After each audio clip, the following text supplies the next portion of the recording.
Hello guys, മൗനരാഗത്തിൻ്റെ പുതിയ episode റിവ്യൂയിലേക്ക് സ്വാഗതം. അങ്ങനെ കിരണും കല്യാണിയും പരസ്പരം പറഞ്ഞുകൊണ്ടിരിക്കുകയാണ്. അവൾ ചെയ്തതിൻ്റെ അവൾക്ക് കിട്ടിയത് പണ്ടൊക്കെ ദൈവം പിന്നെ എന്നായിരുന്നു, ഇപ്പം ദൈവം അപ്പം എന്ന് പറഞ്ഞാൽ കൊടുക്കുന്നത്. എന്തായാലും പോകുന്നതിന് മുമ്പ് അവളെയും കൂടെ ഒന്ന് കണ്ടേച്ച് പോകാമെന്നും പറഞ്ഞ് നിഷയുടെ അടുത്ത് ചെല്ലുവാണ് കേട്ടോ. നിഷയാണെങ്കിൽ കിരണിനെയും കല്യാണിയും കാണുമ്പോൾ ആകെ ദേഷ്യപ്പെട്ട് പറയുക, എൻ്റെ വീട്ടിൽ നിന്ന് പടിയടച്ച് പിണ്ണം വെച്ചവളെ കൊണ്ട് നടക്കുന്ന ആൾക്കാരല്ലേ നിങ്ങളൊക്കെ, അതുകൊണ്ട് എനിക്ക് നിങ്ങളോടും തീരെ വെറുപ്പാണ്. അവളെ കാണുന്ന പോലെ തന്നെ നിങ്ങളെയും കാണുന്നതെന്നൊക്കെ പറയുവാണ് കേട്ടോ. അപ്പോഴത്തേക്കും നിൻ്റെ ഹസ്ബൻഡ് എന്തെന്നൊക്കെ ഇവർ കുശലാന്വേഷണം നടത്തുന്നുണ്ട് നിഷയോട്. അപ്പോൾ നിഷ പറയുന്നുണ്ട്, അതൊക്കെ എന്തിനാണ് നിങ്ങളറിയുന്നത്, പിന്നെ ഞാൻ എന്തിനും ഇവിടെ വന്നു എന്നൊന്നും നിങ്ങൾ ചോദിക്കേണ്ട വരില്ല, ഹോട്ടലിൽ എല്ലാവരും ഫുഡ് കഴിക്കാനായിരിക്കുമല്ലോ വന്നേ, പിന്നെ എൻ്റെ കാര്യത്തിലൊന്നും നിങ്ങൾ ഇടപെടുന്നത് എനിക്കിഷ്ടമല്ല എന്നൊക്കെ നിഷ ദേഷ്യപ്പെട്ട് പറയുവാണ് കേട്ടോ. പിന്നെ കുറച്ച് കഴിയുമ്പോഴത്തേക്കും കിരണും കല്യാണിയും പോയി കഴിയുമ്പോഴത്തേക്കും നൈസായിട്ട് മനോഹർ തിരിച്ചു വരുവാണ് കേട്ടോ. അപ്പോഴത്തേക്കും നിഷ മുഖത്തെ പാട് കണ്ടിട്ട് ചോദിക്കുന്നുണ്ട്, അയ്യോ ഇതെന്ത് പറ്റി, ആരോ തല്ലിയ പോലെ ഉണ്ടെന്ന് പറയുമ്പോഴത്തേക്കും മനോഹർ പറയാം, വാഷ്റൂമിൽ കയറിയപ്പോൾ അതാ മോളെ ലേറ്റ് ആയത്, ഒരാട്ടാമ്പുഴും ആട്ടി വിട്ടതാന്ന് പറയാം, നീളത്തിൽ ആട്ടി വിട്ട അതിൻ്റെ പാടക്കണ്ട, ആരോ തല്ലിയതുപോലെ തോന്നുമല്ലേ എന്ന് ചോദിക്കുവാണ് കേട്ടോ. അപ്പോഴത്തേക്കും നിഷ പറയും, അതേന്നേ എന്ത് ചെയ്യുന്നേ, സാരമില്ല മോള് പൊക്കോളും, ആരും ഇല്ലാത്ത ഒരു സ്ഥലം നോക്കി നമ്മൾ വന്നതാണല്ലോ പ്രൈവസിക്ക് വേണ്ടിയിട്ട്, അതുകൊണ്ട് ഇനിയിപ്പം കംപ്ലയിൻറ്റ് ചെയ്യാനും പറ്റത്തില്ല, പോട്ടെ എന്നൊക്കെ പറയുവാണ് കേട്ടോ. അതേപോലെ നിഷ പറയുന്നുണ്ട്, നമുക്ക് ഹണിമൂണിന് സ്വിറ്റ്സർലാൻഡ് പോകണം, ഒരു 3 മാസമായാലും എനിക്ക് റോഹിയേട്ടനോട് തന്നെ അവിടെ നിൽക്കണം എന്ന് പറയുകയാണ് കേട്ടോ. അപ്പം മനോഹർ പറയുന്നുണ്ട്, എനിക്ക് കുഴപ്പമൊന്നുമില്ല, പക്ഷേ ഞാൻ അച്ഛനും അമ്മയ്ക്കും സഹോദരങ്ങൾക്കൊക്കെ ഒരുപാട് പ്രാധാന്യം നൽകുന്നയാളാണ്, അവരൊക്കെ ഇല്ലാണ്ട് പോകുന്നതിനോട് എനിക്ക് അത്ര യോജിപ്പില്ല എന്നൊക്കെ പറയുവാണ് കേട്ടോ.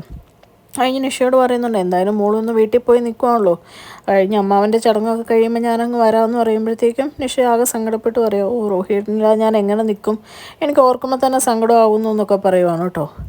പിന്നെ പുറത്തിറങ്ങി കഴിയുമ്പോൾ കിരണും കല്യാണിയും പറയുകയാണ്, മനോഹരനുണ്ട് എന്തായാലും ഒരു പണി കൊടുക്കണം, പിന്നെ ആ പണി നമ്മളായിട്ട് കൊടുക്കേണ്ട കാര്യമില്ല, സത്യം അറിഞ്ഞു കഴിയുമ്പം അവൻ കെട്ടിയ ഭാര്യമാർ തന്നെ തിരിച്ച് പണി കൊടുത്തോളും, അത് നിഷയും സരിയും ഒക്കെ കൂടി ആവശ്യത്തിന് പണി കൊടുത്തോളും, പിന്നെ അവളുടെ അഹങ്കാരം സരുവിൻ്റെ അഹങ്കാരം കുറയട്ടെ എന്ന് ഓർത്ത് നോക്കിയിരുന്ന് ഇത്ര ആയതാ.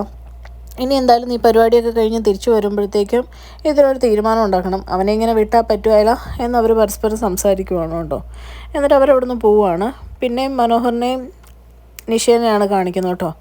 അപ്പോഴത്തേക്കും നിഷ പറയുന്നുണ്ട്, എൻ്റെ ഗോൾഡെല്ലാം നമുക്ക് റോഹിയേട്ടൻ്റെ പേരിൽ വെക്കാം, ലോക്കറിൽ കൊണ്ടുപോയി ഞാനെന്തായാലും പോവുള്ളൂ. അപ്പോഴത്തേക്കും മനോഹർ പറയാം, ലോക്കറി വെക്കാനോ, അല്ലെങ്കിൽ നമുക്കത് വിൽക്കാം, എൻ്റെ എന്ന് പറഞ്ഞു കഴിഞ്ഞാൽ അത് റോഹിയേട്ടൻ്റെയും കൂടെ ആണല്ലോ എന്ന് പറയുമ്പോഴേക്കും നമ്മുടെ മനോഹർ പറയാം, എന്നാൽ വിറ്റിട്ട് മുകളിൽ പേര് ഫിക്സഡ് ഇടാം, അത് വേണ്ട, നമ്മുടെ രണ്ടുപേരും പേര് ഫിക്സഡ് ഇടാം എന്ന് പറയുവാണ് കേട്ടോ.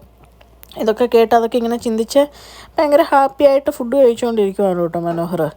പിന്നെ കാണിക്കുന്നത് കല്യാണിക്കൊരു സാരി പ്രോഗ്രാമിന് എടുക്കാൻ വേണ്ടിയിട്ട് കിരൺ വരുവാണ്, കല്യാണിയുണ്ട് കൂടെ. ഒരു സാരി സെലക്ട് ചെയ്ത് വില ചോദിക്കുമ്പോൾ 16,000 രൂപ എന്ന് പറയും കേട്ടോ.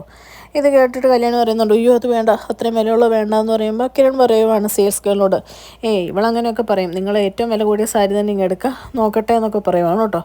അങ്ങനെ അവർ ഷോപ്പിംഗ് നടത്തിക്കൊണ്ടിരിക്കുന്ന നേരത്ത് കാർത്തികയും പ്രകാശനും കൂടെ കടയിലോട്ട് വരുവാണ്. അപ്പം കാർത്തികേയനെയും പ്രകാശനും കാണുന്നത് കിരൺ കല്യാണിയോട് പറയാം, ദേ നോക്ക് കല്യാണി ആരാ വന്നേക്കുന്നത് നോക്ക് എന്ന് പറയുമ്പോഴത്തേക്കും ഇവരെ കാണിച്ചു കൊടുക്കുവാണ് കേട്ടോ. ആ സമയത്ത് കാർത്തികയും ഇവരെ കാണുവാണ്.